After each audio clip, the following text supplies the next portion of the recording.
تو اس سے 20 تاریخ بھی مراد ہو سکتی ہے. دونوں طریقہ اختیار کیا جا سکتا ہے. اسی طریقے سے اعتکاف سے نکلنے کا وقت جو ہے یہ رسول اکرم صلی اللہ علیہ وسلم عید کا چاند دیکھ کر کے نکلتے تھے. اور بعض آثار میں ملتا ہے کہ صلاۃ فجر ادا کر کے عید کی نماز میں مسلمانوں کے ساتھ مسجد میں یا عیدگاہ میں شریک ہو کر کے صحابہ اکرام کا عمل تھا کہ پھر وہ گھر لوٹتے تھے. یا اللہ کے رسول صلی اللہ علیہ وسلم بھی بسا اوقات ایسا کرتے تھے.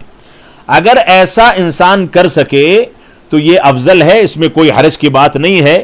لیکن اعتکاف کا وقت جو ہے عید کا چاند دیکھنے تک ہے، اس کے بعد انسان اپنے اعتکاف کو ختم کر کے اپنے گھر کو آ سکتا ہے. لیکن اگر وہ رات بھی یعنی عید والی رات بھی اعتکاف میں گزار دے تو اس میں کوئی حرج کی بات نہیں ہے، ایسا کرنا افضل ہوگا، لہذا ایسا کیا جا سکتا ہے. تو یہ دوسرا مسئلہ تھا.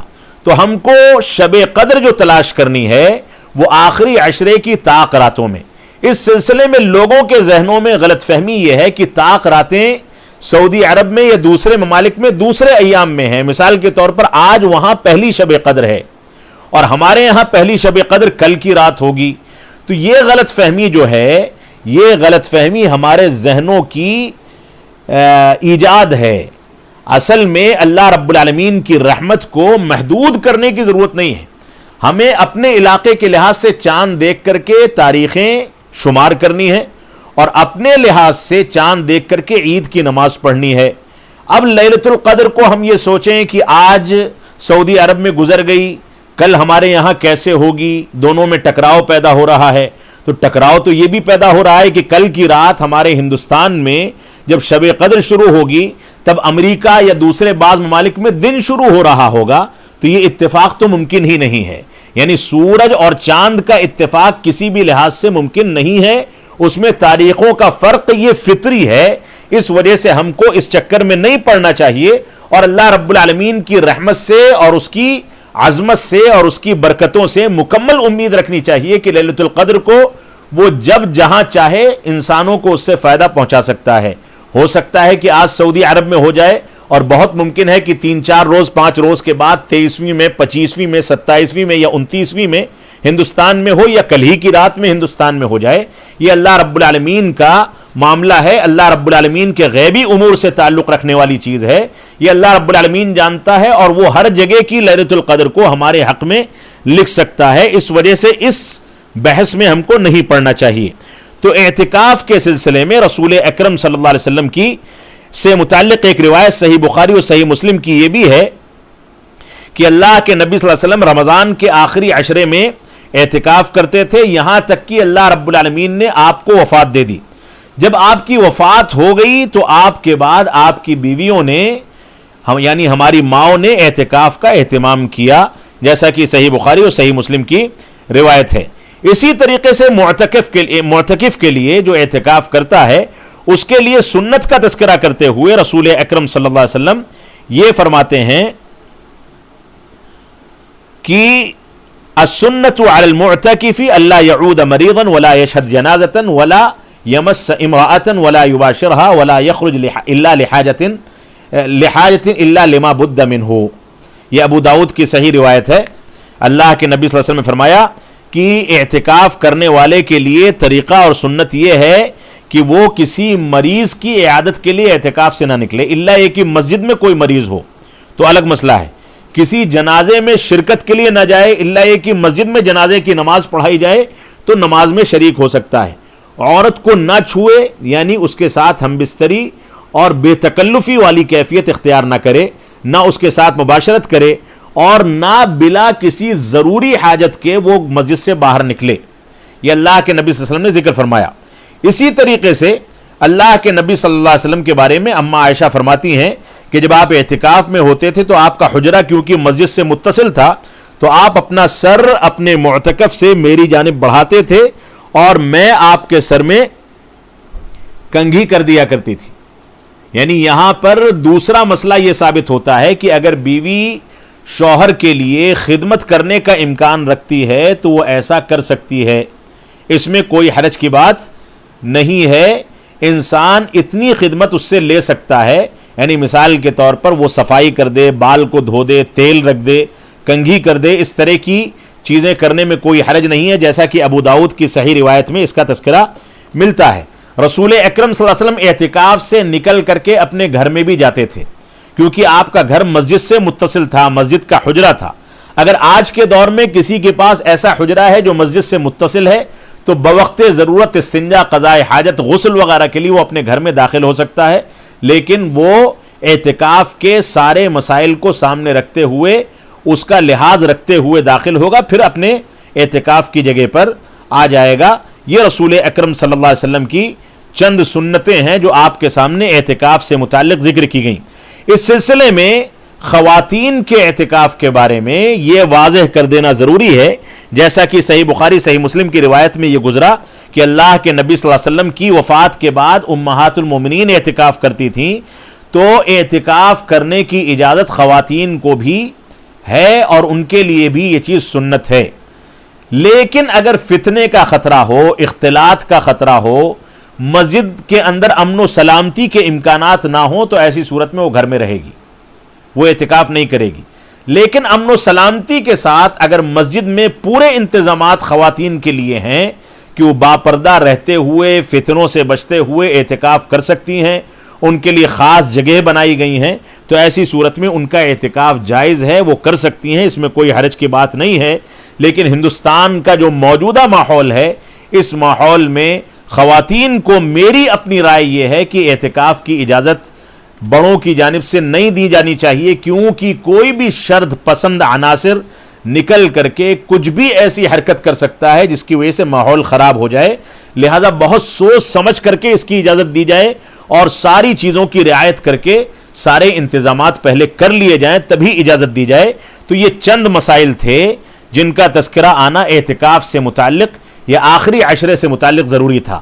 آخری عشرے میں طاق راتوں میں ہم اپنے گھروں میں رہ کر کے شب قدر کا اہتمام کریں، یعنی کل کی رات میں، پھر 23ویں رات میں، پھر 25ویں رات میں، اور اس کے بعد 27ویں میں، پھر 29ویں رات میں، اور پورے عشرے میں، پورے 10 دنوں میں عبادات کا خصوصیت کے ساتھ اہتمام کریں، تلاوت کلام پاک کا خصوصیت کے ساتھ عبادات اور نوافل کا اہتمام کریں، اور تراویح کی نماز کیونکہ ہم گھر میں پڑھ رہے ہیں، اس وجہ سے یہ موقع زیادہ اہم اور قیمتی ہے کہ تراویح کی نماز کو رات میں توڑ کر کے، الگ الگ ٹکڑوں میں کر کے، کچھ عشاء کے بعد، کچھ 11 بجے، 12 بجے، کچھ 1 بجے، 2 بجے، اس طریقے سے فجر کی اذان سے پہلے تک اس کو بکھیر کر کے 11 رکعت پڑھیں۔ یہ رسول اکرم صلی اللہ علیہ وسلم کا یہ شب قدر سے فائدہ اٹھانے کا ایک طریقہ ہو سکتا ہے، اس وجہ سے ہم کو اس کا اہتمام کرنا چاہیے۔ اللہ رب العالمین ہم کو رمضان کے آخری عشرے سے بھرپور فائدہ اٹھانے کی توفیق عطا فرمائے۔ اس پورے عشرے میں اللہم انک عفو تحب العفو فاعف عنی، اور خاص کر کے شب قدر میں یعنی طاق راتوں میں اس دعا کا اہتمام کرنے سے ہم نہ چوکیں، اور 83 سال 4 مہینے کی عبادت کو پانے کے لیے، جو عبادت 1000 مہینے سے زیادہ بہتر ہے، اس کو پانے کے لیے 5 شب قدر میں اللہ رب العالمین ہم کو توفیق عطا فرمائے کہ ہم صحیح ڈھنگ سے اللہ رب العالمین کی عبادت کریں، صدقات و خیرات کا اہتمام کریں، توبہ و استغفار کا اہتمام کریں۔ یہ ہمارے لیے بہت قیمتی موقع ہے کہ گھروں میں رہتے ہوئے ان چیزوں کے اہتمام کرنے کا ہم کو موقع ملا ہے۔ اللہ رب العالمین ہم کو ان باتوں کی توفیق سے نوازے اور ہم کو قرآن و سنت کی پیروی کرنے اور قرآن و سنت کے مطابق چلنے کی توفیق عطا فرمائے۔ 40 نوویہ کا درس مستقل چالو رہے گا اور عید سے پہلے ختم کیا جائے گا، اور اسی درمیان عید الفطر کے احکام و مسائل اور زکوٰۃ الفطر کے احکام و مسائل کسی ایک درس میں، اور اسی طرح سے استعمال والے زیورات میں زکوٰۃ کا مسئلہ، یہ ایک درس یعنی 2 اضافی دروس بیچ میں آپ کے لیے یوٹیوب چینل پر ڈالے جائیں گے۔ اللہ رب العالمین ہم کو قرآن و سنت کے مطابق عمل پیرا ہونے کی توفیق عطا فرمائے۔ وصلی اللہ علی نبینا محمد وعلی آلہ وصحبہ وسلم، والسلام علیکم ورحمۃ اللہ وبرکاتہ۔